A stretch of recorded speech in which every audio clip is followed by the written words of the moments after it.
Olá, seja muito bem-vindo à nossa aula sobre a evolução teórica da disciplina de Relações Internacionais. Hoje, vamos entender como diferentes correntes teóricas explicam o comportamento dos Estados, os conflitos armados e os acordos internacionais, com base em valores, estruturas e identidades.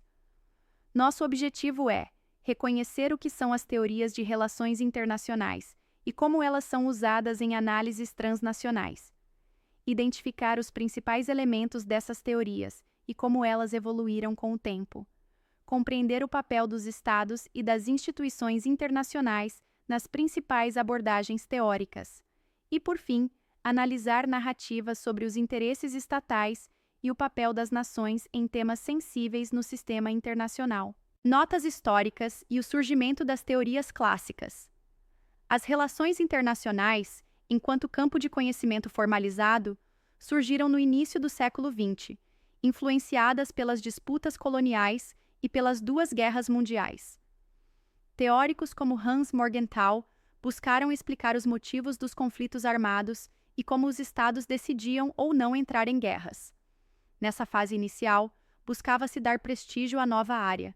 Por isso, pensadores como Thomas Hobbes e Immanuel Kant, mesmo anteriores à criação formal das RI, foram reinterpretados como pertencentes às escolas realista e liberal, respectivamente. Realismo e liberalismo, visões fundadoras. No campo das RI, duas grandes escolas dominaram por muito tempo, o realismo e o liberalismo.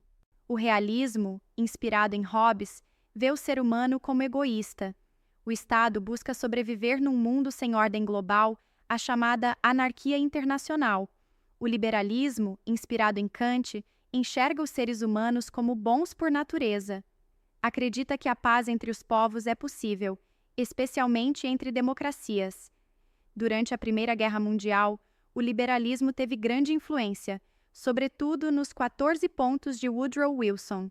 No entanto, com o fracasso da Liga das Nações e o surgimento da Segunda Guerra, a teoria liberal perdeu força e o realismo ganhou destaque.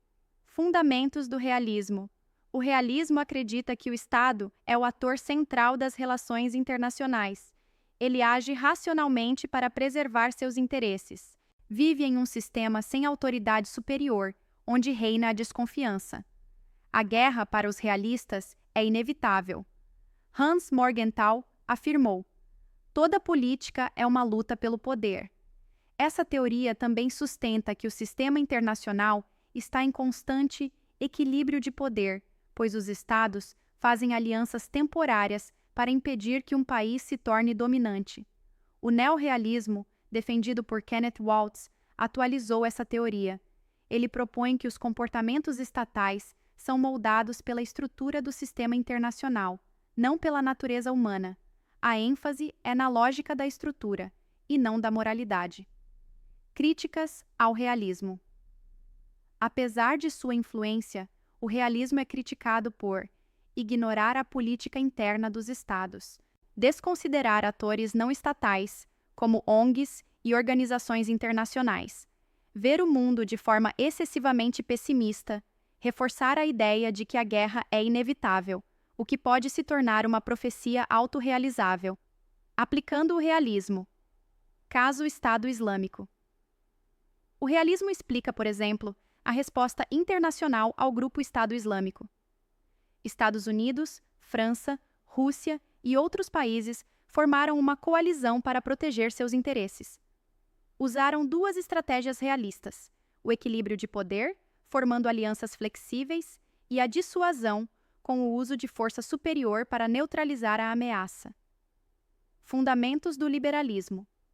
O liberalismo, por sua vez, valoriza a liberdade individual, o bem-estar da população, a cooperação entre os Estados e o papel das instituições internacionais. A teoria da paz democrática defende que democracias não entram em guerra entre si, pois possuem freios internos ao poder e se reconhecem como legítimas. O neoliberalismo institucional, uma vertente mais recente, acredita que as instituições podem facilitar a cooperação entre os Estados, especialmente quando há monitoramento de acordos. Críticas ao liberalismo. O liberalismo também tem suas limitações. Pode ser idealista ao confiar demais na natureza cooperativa dos estados. Foca mais em temas de baixa política, como meio ambiente, do que em segurança. Ignora, às vezes, o uso de força pelas democracias contra não-democracias. Aplicando o liberalismo. Caso Estados Unidos e México. No início do século XX, mesmo com o imperialismo norte-americano, os Estados Unidos mostraram contenção em sua relação com o México. Isso porque sua estrutura política liberal impunha limites à ação expansionista. Esse caso mostra como o liberalismo pode ajudar a explicar a moderação de potências democráticas. Construtivismo, uma nova abordagem. O construtivismo é uma escola mais recente. Ele defende que a realidade internacional é construída socialmente. Os interesses e identidades dos estados são moldados por normas e crenças. A anarquia internacional, portanto, não é fixa. Ela depende da interpretação dos estados. Alexander Wendt resume bem essa visão. A anarquia é o que os estados fazem dela. Aplicando o construtivismo, caso Butão. Mesmo sendo pequeno e cercado por potências como China e Índia, o Butão construiu sua identidade nacional com base em valores budistas e sustentáveis, como a felicidade nacional bruta. Essa identidade foi usada para preservar sua soberania, projetar sua imagem e evitar conflitos. O construtivismo mostra que nem só poder militar determina a posição de um Estado no mundo. Comparações entre as teorias. Vamos comparar rapidamente? Elemento, visão do ser humano, cooperação, Estado, mudança no sistema realismo, pessimista, difícil e instável, central e racional, limitada, liberalismo, otimista, possível e desejável, central, as instituições, gradual e institucional, construtivismo, moldado socialmente, depende das normas e ideias, moldado por identidade, possível pela reconstrução social. Conclusão. As relações internacionais são um campo plural. Não existe uma única teoria correta. Cada abordagem oferece lentes diferentes para enxergar os eventos globais. O mais importante é saber que as teorias são ferramentas. Elas nos ajudam a analisar o mundo, identificar padrões e propor soluções. Por isso, é fundamental entender os pressupostos de cada escola e usá-los com consciência. Obrigado por acompanhar esta aula completa sobre as teorias das relações internacionais.